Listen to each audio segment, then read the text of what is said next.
What's up, everybody? Welcome into this Saturday episode of Flippin Bats. It is Saturday with Smoltz. It is also day one of the division series in the National League and the American League. We got a bunch of games today, but pumped to have John Smoltz on. We're going to talk a little bit about what we saw from the wild card series, the Phillies, how dangerous they are, how they're going to play the Braves, the Rays, and the Rays way. Is it capable of winning a championship? This is something I talked about the other day on the show, but something that I really have been thinking a lot about, of this formula that the Rays have, and really going back to Moneyball when it started in 2002 with the A's. The formula can win over 162. That's proven, but I don't feel like it's able to win in the playoffs and win a championship, which is the ultimate goal.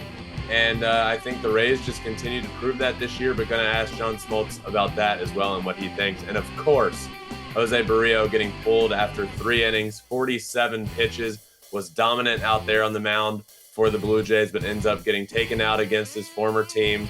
And they didn't end up winning that game. It backfired, the decision, give up a run there. I know they didn't score, but still, it's a decision to be made. So talking to John about the difference between analytics and using analytics to your advantage and just having some feel as a manager. And I feel like a lot of times that's lacking. So excited to talk to him about that. And it turns out to be a really good conversation as well. And of course, he's there in Baltimore to call the series between the Orioles and the Rangers. So asking him to preview that as well. So this one's going to be a lot of fun. Saturday with Smoltz.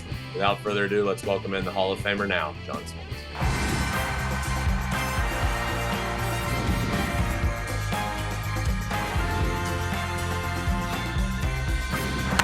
Fly ball onto the track, at the wall, it's gone! Home run! Turns on a ball, deep right field, and gone! What a game, what a moment.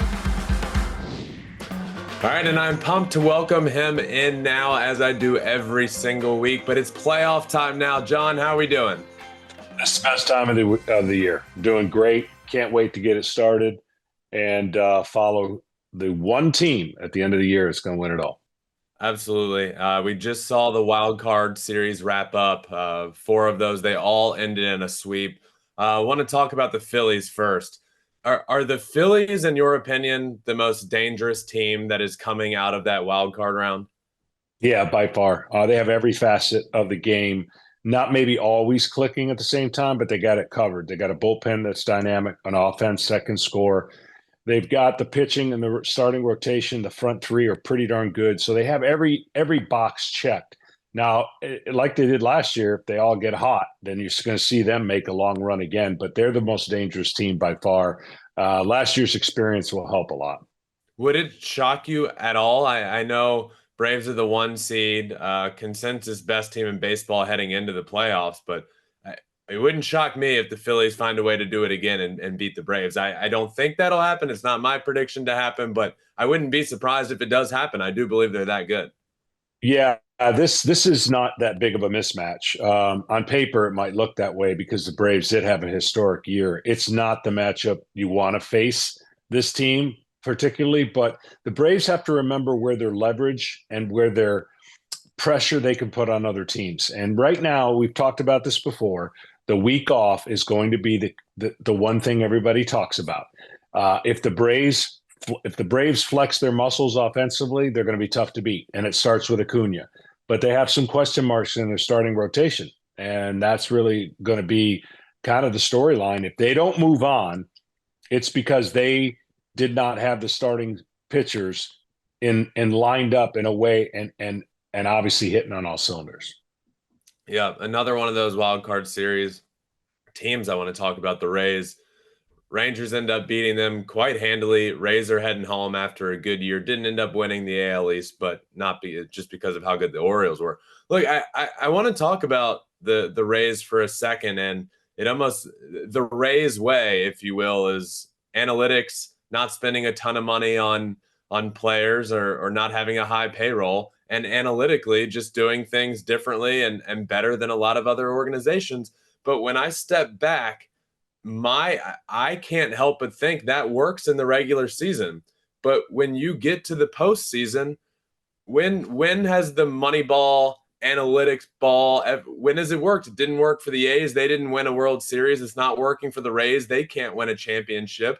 Do you think the Rays way, low payroll, high analytics, is capable of winning a championship? Well, I'll say this. There's been a lot of teams and a lot of people hoping that it would have worked 10 years ago so it could become a model. Everyone has gone after that model.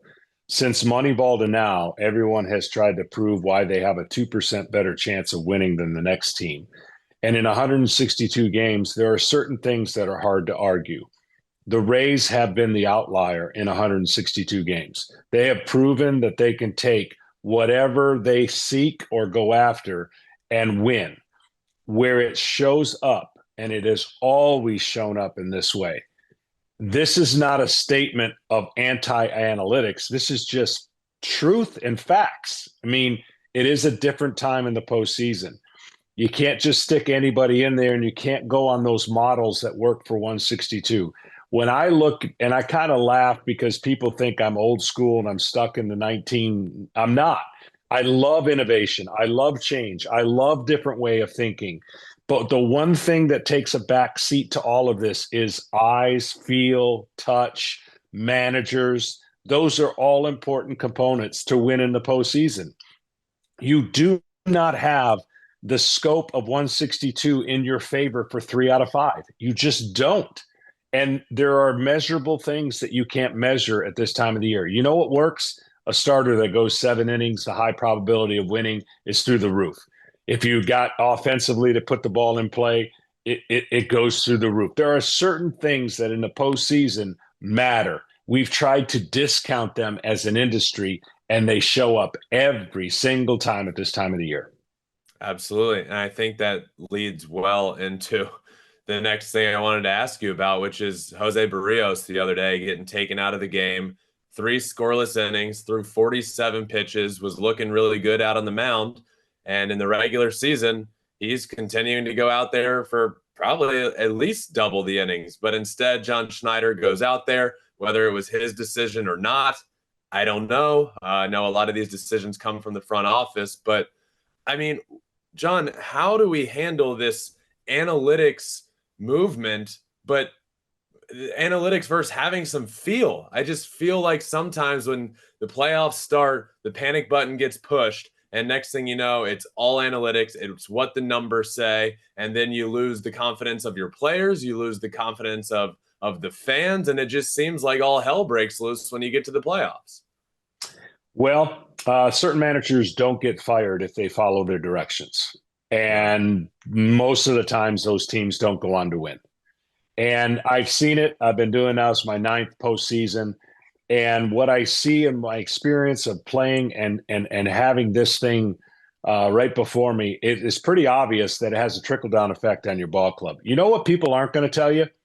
What did the 8 or 9 guys on that field think when their best pitcher for the moment was taken out of the game? Yep. Yeah, they didn't score, but you're talking about human emotions that when certain things go bad or a certain pitcher is not doing well, the offense suffers because they think, oh, we got to score 7 or 8 runs. I guarantee you there was confusion. There was like, what are we doing? Yes, the Toronto Blue Jays did not score, but there is a contributing factor sometimes that people don't understand. When the other team sees that guy come out, that's a bonus for them. And when your team gets a little deflated because your guy comes out, that doesn't work well. So I know they've been trying to Stratomatic baseball to the World Series for years now. It really doesn't work. And so the teams that are doing this are following the directions typically of their management, and you don't get fired if you do that. And that's just being honest. So I've done World Series where one team deviated and the other team didn't. The one that deviated from the traditional things won a World Series. The other teams didn't. And it's just going to be a narrative going on until we find a better balance in how these things get constructed, because they are 2 different total scenarios. Yeah, I think the most prominent example would be Blake Snell in the World Series for the Rays and against the Dodgers, and, you know, on a little bit lesser of a scale because it was the wild card series but I think you nailed it in terms of when you have you could see it in the dugout when Berríos came off the field. Yeah. You know, like the guys in the dugout were kind of like, hey, man, great job. And I don't know why organizations aren't able to understand that there's a real human element to this that's more important. I do think there's a place in baseball for numbers. I really do. But I think organizations forget the human element here and how much just feel. You know, like sometimes people are bound to have a moment, right? Like José Berríos, maybe that was bound to be his moment, and he was bound to, you know, go throw a complete game. Like sometimes your adrenaline just takes over and you turn into this superhuman postseason performance, but it feels like numbers aren't allowing us to get that sometimes. And I struggle with why front offices just throw everything at the numbers they see instead of realizing that these athletes sometimes are just able to take over a game by themselves. And I think sometimes we're missing out on postseason moments because these numbers on a piece of paper tell somebody at 1 a.m. that this is the move that should be made no matter what happens in the game.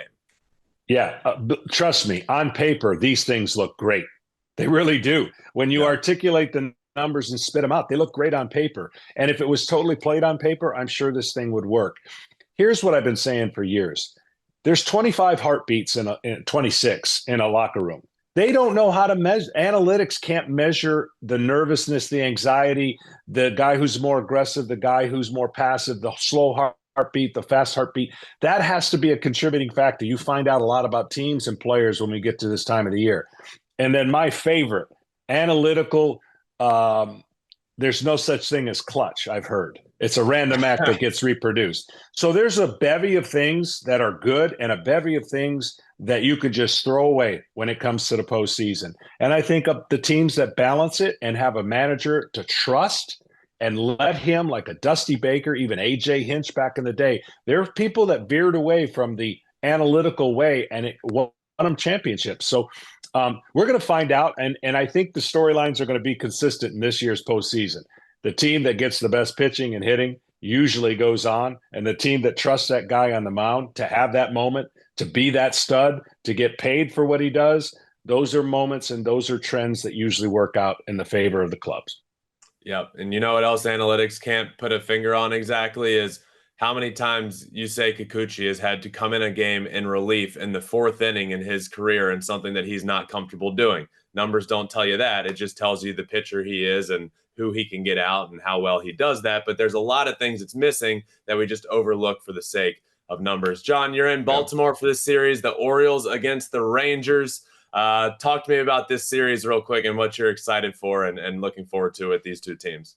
Well, these are two teams that have been through 100+ losses not too long ago. They've struggled in the past and now are reaping the benefits of two totally different ways to put together a club. Baltimore through the draft and not missing on a lot of position players. Texas has spent a ton of money. Both have great offenses, but one's going in the other direction the last 7 to 8 days. Baltimore's got to refine their vibe a little bit. They went quiet when they did clinch the second best record, so that's good. I just love their grit. You know, you talk about analytics not being able to talk about a clubhouse. They cannot describe what the clubhouse that Baltimore has. Whereas in Bruce Bochy, they have an offense that's explosive or dormant. There's been two totally different offenses, and it's strange because you can't explain it.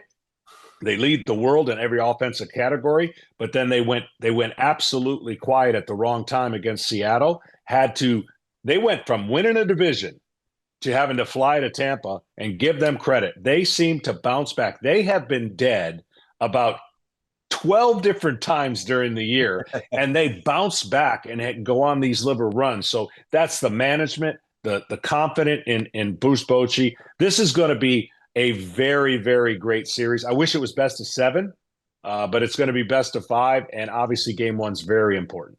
Yeah. John, enjoy it, my friend. Thank you so much as always. I look forward to the next time. All right, man. See ya. All right, that does it for this Saturday with Smoltz episode. Enjoy all the games today, everyone. There is a lot. The division series are getting underway. This conversation was awesome, and I completely agree with the analytics conversation versus having some feel. I really do believe there is a place in this game for analytics, wholeheartedly. But sometimes, and it really shows itself in the playoffs, I think managers and front offices use analytics as a crutch to make the right decision and just be able to point to what the numbers say instead of just using feel and then getting questioned about the numbers later. They'd rather lose on the side of erring with the numbers, and a lot of times it ends up backfiring. And I really, really think we need to get more back to just allowing a manager in the dugout to have a feel for the situation. So I wanted to thank John again for joining me. Thank you all for listening. Enjoy the day. Make sure you're subscribed wherever you listen to your podcast, Apple, Spotify, wherever. We're also on all social media, including YouTube, where you can watch every single thing we do at Flippin Bats Pod. So that does it. Nightly shows throughout the division series, most nights, including Saturday night. We will be live after the final out of the final game. So make sure you tune in. Until then, my friends, peace.